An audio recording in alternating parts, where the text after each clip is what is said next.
नमस्कार, हमारी ऑनलाइन कक्षाओं में आपका स्वागत है। आज हम आपके लिए कक्षा 11 और 12 की जो अभिव्यक्ति एवं माध्यम पुस्तक है उससे संचार का अर्थ और संचार के प्रकारों के बारे में बात करेंगे। सर्वप्रथम हम देखते हैं संचार क्या है। संचार के अर्थ को जानते हैं। देखिए, संचार जो है, संचार शब्द की उत्पत्ति जो है वो चर धातु से हुई है और चर का अर्थ होता है चलना या एक स्थान से दूसरे स्थान तक पहुंचना। यह संचार कहलाता है। तो अब संचार से हमारा तात्पर्य दो या दो से अधिक व्यक्तियों के बीच सूचनाओं, विचारों और भावनाओं का आदान प्रदान है।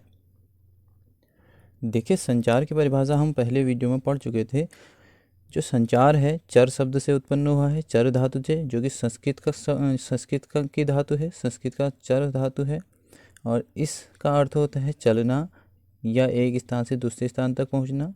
और संचार से तात्पर्य क्या हो गया? जब दो या दो से अधिक व्यक्तियों के बीच में सूचनाओं, विचारों और भावनाओं का आदान प्रदान होता है। देखिए, एक मशहूर संचार शास्त्री रहे हैं जिनका नाम है विल्बर श्रैम। इनके अनुसार संचार अनुभवों की साझेदारी है। जो हम संचार कर रहे हैं, व्यक्ति को जीवन में अनेक अनुभव होते हैं, तो उन अनुभवों को जब वह व्यक्ति किसी अन्य के साथ साझा करता है तो वह संचार है। इस प्रकार सूचनाओं, विचारों और भावनाओं को लिखित, मौखिक या दृश्य श्रव्य माध्यमों के जरिए सफलतापूर्वक एक जगह से दूसरी जगह पहुंचाना ही संचार है। ये परिभाषा हम पहले पढ़ चुके थे कि जब हम सूचनाएं हैं इन या हमारे जो विचार हैं या जो भाव हैं उनको लिखित, मौखिक या दृश्य श्रव्य माध्यमों के जरिए जब एक स्थान से दूसरे स्थान तक सफलतापूर्वक पहुंचाते हैं तो वह संचार है। इस प्रक्रिया को अंजाम देने में मदद करने वाले तरीके जो हैं वो संचार के माध्यम कहलाते हैं। संचार के माध्यमों के बारे में हम अपनी पूर्व कक्षा में पढ़ चुके थे।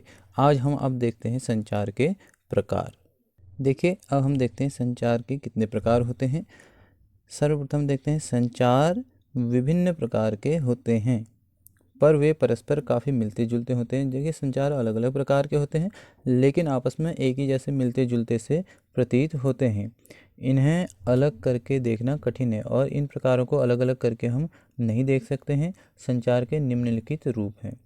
पहला होता है सांकेतिक संचार, फिर है मौखिक संचार, उसके पश्चात है अमौखिक संचार, फिर अंतःव्यक्तिक संचार, फिर है अंतर्व्यक्तिक संचार और फिर है समूह संचार और देखिए जनसंचार आखिरी है। अब सर्वप्रथम हम देखते हैं सांकेतिक संचार क्या होता है।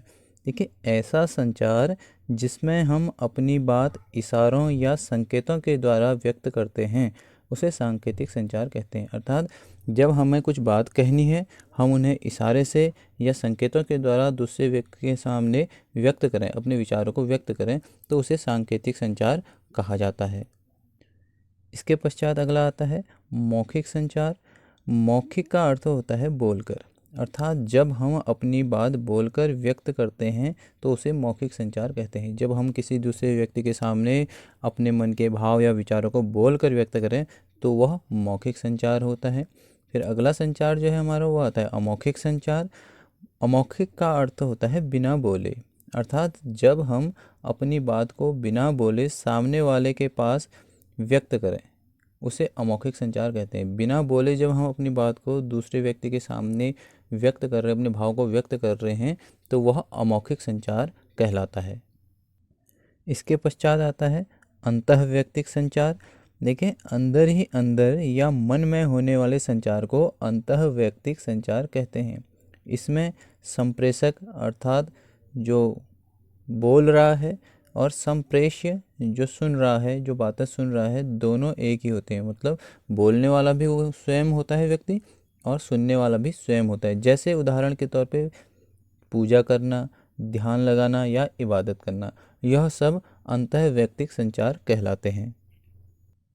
इसके पश्चात जो अगला है वो है अंतर्वैयक्तिक संचार। इसमें क्या होता है? देखिए, जब दो या दो से अधिक व्यक्ति आपस में प्रत्यक्ष रूप से अर्थात आमने सामने बैठकर बातें करते हैं तो उसे अंतर्वैयक्तिक संचार कहते हैं। दो लोग या दो से ज़्यादा लोग आमने सामने बैठकर बातें करेंगे तो वह अंतर्वैयक्तिक संचार कहलाएगा। जैसे उदाहरण के तौर पे देखिए, परिवार के साथ आमने सामने बैठकर बातें करना, यह अंतर्वैयक्तिक संचार कहलाता है। इसके पश्चात जो अगला आता है वह है समूह संचार। देखिए, वह संचार जिसमें एक ग्रुप या समूह आपस में मिलकर चर्चा या अपनी जानकारियों का आदान प्रदान करते हैं, जानकारियों को समूह संचार कहलाता है।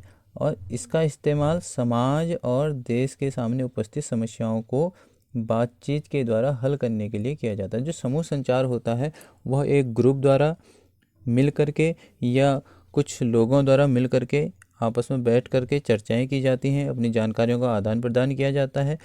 और ज़्यादातर समूह संचार का प्रयोग जो है जो समस्याएं होती हैं इनका हल करने के लिए किया जाता है। उदाहरण के तौर पे हम देखें, जैसे संसद में विभिन्न मुद्दों पर चर्चा। जो संसद होता है उसमें अलग अलग मुद्दों पे, देश में होने वाली समस्याओं पर या उस देश के विकास के लिए जो चर्चाएं होती हैं वह समूह संचार कहलाती है। या गांव में ग्राम पंचायत द्वारा कोई मीटिंग की जाती है, वो समूह में गांव के लोग इकट्ठा होकर करते हैं, तो वह समूह संचार कहलाता है।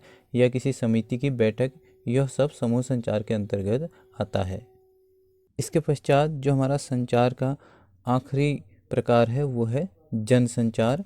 देखिए, ये सबसे विस्तृत है, सबसे महत्वपूर्ण भी है। जब जनता या समूह के साथ सीधे संवाद न करके किसी तकनीक या यांत्रिक माध्यम के द्वारा संवाद किया जाता है। मतलब जब कोई व्यक्ति किसी जनता से या किसी समूह से सीधे आमने सामने संवाद न करके किसी यंत्र द्वारा या किसी तकनीक के माध्यम से संवाद करता है तो उसे जनसंचार कहा जाता है। जनसंचार अलग अलग माध्यमों के द्वारा किया जाता है, हमने पढ़ा था, टीवी, रेडियो, अखबार आदि।